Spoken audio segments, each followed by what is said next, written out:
ना बीवी ना बच्चा ना बाप बड़ा ना भैया, the whole thing is that कि भैया सबसे बड़ा रुपया, पैसे की महत्ता को समझाता ये गाना हम सभी ने सुना है, मौका देखकर स्टाइल से डायलॉग की तरह इस्तेमाल भी किया है।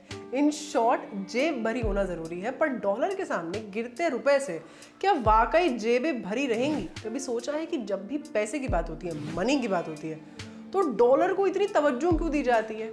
हाँ, दुनिया की सबसे मजबूत मुद्राओं या करेंसीज में से एक है, पर क्यों है ऐसा?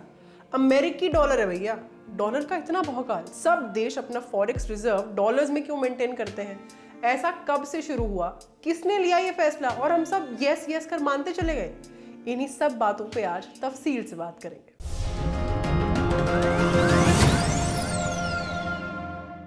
आरक्षित मुद्रा या रिजर्व मनी केंद्रीय बैंकों और प्रमुख फाइनेंशियल संस्थानों फाइनेंशियल इंस्टीट्यूशंस द्वारा अंतरराष्ट्रीय लेन देन के लिए इस्तेमाल की जाने वाली मुद्रा की एक बड़ी राशि को कहते हैं।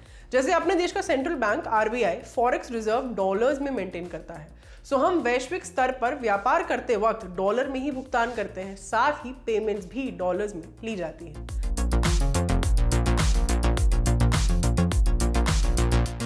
आरक्षित मुद्रा के अनेक फायदे भी होते हैं। रिजर्व करेंसी एक्सचेंज रेट के रिस्क को कम करती है। ऐसा इसलिए क्योंकि किसी देश को व्यापार करने के लिए अपनी करेंसी मुद्रा को आरक्षित मुद्रा के साथ एक्सचेंज करने की आवश्यकता नहीं होती।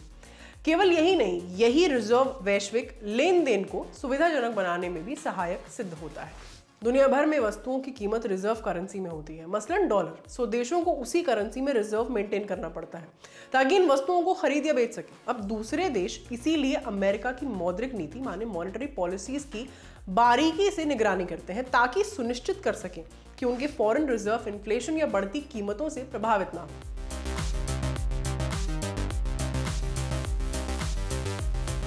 ब्रेटन वुड्स समझौता। अमेरिका में कागजी मुद्रा का इतिहास औपनिवेशिक काल से है, मानी कॉलोनियल टाइम से।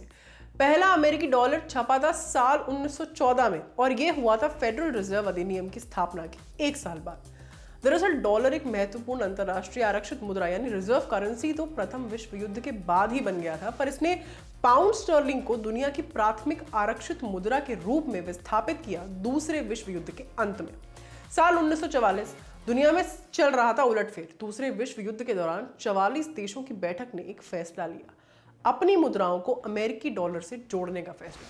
पर अमेरिका ही क्यों? क्योंकि मित्र राज्यों में अमेरिका सबसे मजबूत देश था। युद्ध समाप्त होने के बाद एक्सिस पावर्स की पुनर्गठित सरकारों ने अपने अपने मुद्रा रिजर्व के लिए डॉलर का उपयोग करने की हामी भर दी। इसी से जुड़ा है ब्रेटन वुड्स समझौता। इसी के तहत वर्ल्ड बैंक और इंटरनेशनल मॉनेटरी फंड भी अस्तित्व में आए। ब्रेटन वुड्स समझौते के कारण अमेरिकी डॉलर को आधिकारिक तौर पर दुनिया की आरक्षित मुद्रा बनाया गया। ऐसा इसलिए भी क्योंकि इसी करेंसी को दुनिया का सबसे बड़ा स्वर्ण भंडार माने गोल्ड रिजर्व समर्थन दे रहा था। 1944 से देशों ने अपनी एक्सचेंज दरों को डॉलर में आंका, जो उस समय सोने में कन्वर्ट की जा सकती थी। सोना समर्थित डॉलर काफी स्थिर था। परिणाम स्वरूप अन्य देश अपनी मुद्राओं को स्थिर करने में सक्षम बनते गए। पर यह मुद्रा गोल्ड समर्थित थी, माने गोल्ड बैक थी, तो सोने की सप्लाई मेंटेन करने के बजाय अन्य देशों ने अमेरिकी डॉलर का भंडार जमा किया। इन्हीं डॉलर्स को स्टोर करने के लिए देशों ने अमेरिकी ट्रेजरी सिक्योरिटीज खरीदनी शुरू की, जो इसी मुद्रा का एक सुरक्षित भंडार थी। ट्रेजरी सिक्योरिटीज के बारे में भी आप जान लीजिए, यह अमेरिकी सरकार द्वारा समर्थित सबसे सुरक्षित निवेशों में से एक है। हालांकि इन्हें कम रिस्क वाला माना जाता है, पर कुछ जोखिम तो साथ आते हैं, मसलन ब्याज दरों में बदलाव, इन्फ्लेशन इत्यादि।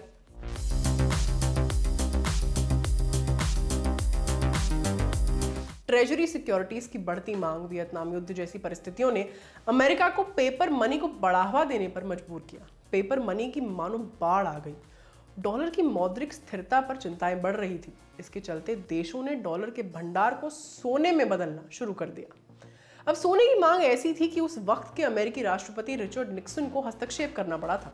एक ही रास्ता था, मजबूरी में डॉलर को सोने से डी लिंक करना। इसी वजह से फ्लोटिंग एक्सचेंज रेट्स आए, जो आज भी प्रचलन में है।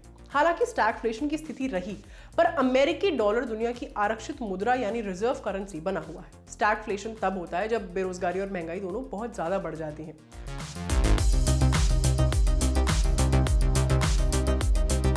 1970 के दशक में अमेरिकी डॉलर सोने के मानक से नीचे चला गया था। इससे समकालीन फ्लोटिंग रेट्स में इजाफा हुआ, लेकिन डॉलर आज भी दुनिया की आरक्षित मुद्रा बना हुआ है। IMF के अनुसार दुनिया के ज्यादातर केंद्रीय बैंक अपने रिजर्व को लगभग 59% अमेरिकी डॉलर्स में रखते हैं। साथ ही ये वैश्विक व्यापार और लेन देन के लिए सबसे रिडीमेबल मुद्रा है। रिडीमेबल का मतलब वो करेंसी जो माल या धन के बदले आसानी से एक्सचेंज की जा सके। अमेरिकी अर्थव्यवस्था, ताकत और वित्तीय बाजारों का प्रभुत्व भी इसमें एक अहम भूमिका निभाता है। बहुत से लोगों का ये मानना होगा कि यही करेंसी दुनिया की सबसे मजबूत करेंसी है, पर ऐसा है नहीं। CMC मार्केट्स के अनुसार वैश्विक बाजारों में सबसे मजबूत मुद्रा है कुवैती दिनार। ब्रिटिश पाउंड आता है 5वें और यूरो आता है 8वें स्थान पर। अमेरिकी डॉलर आता है 10वें नंबर पर। अंतर्राष्ट्रीय लेन देन में डॉलर सबसे व्यापक रूप से इस्तेमाल होने वाली और साथ ही एक फ्री फ्लोटिंग मुद्रा है। ये कई देशों में आधिकारिक और अन्य देशों में वास्तविक करेंसी है। 1944 से बहुत सारे देश अमेरिकी डॉलर को ही मुख्य रूप से रिजर्व करेंसी के तौर पर इस्तेमाल कर रहे हैं। यही वजह है कि डॉलर का आज इतना महत्व है।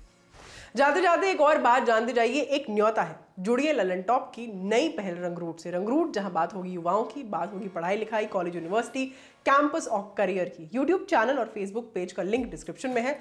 लाइक करिए, सब्सक्राइब करिए और दबाकर शेयर करिए। मेरा नाम है आस्था, कैमरा के पीछे है मुकुट। अपना ख्याल रखिए और देखते रहिए द ललन टॉप। शुक्रिया।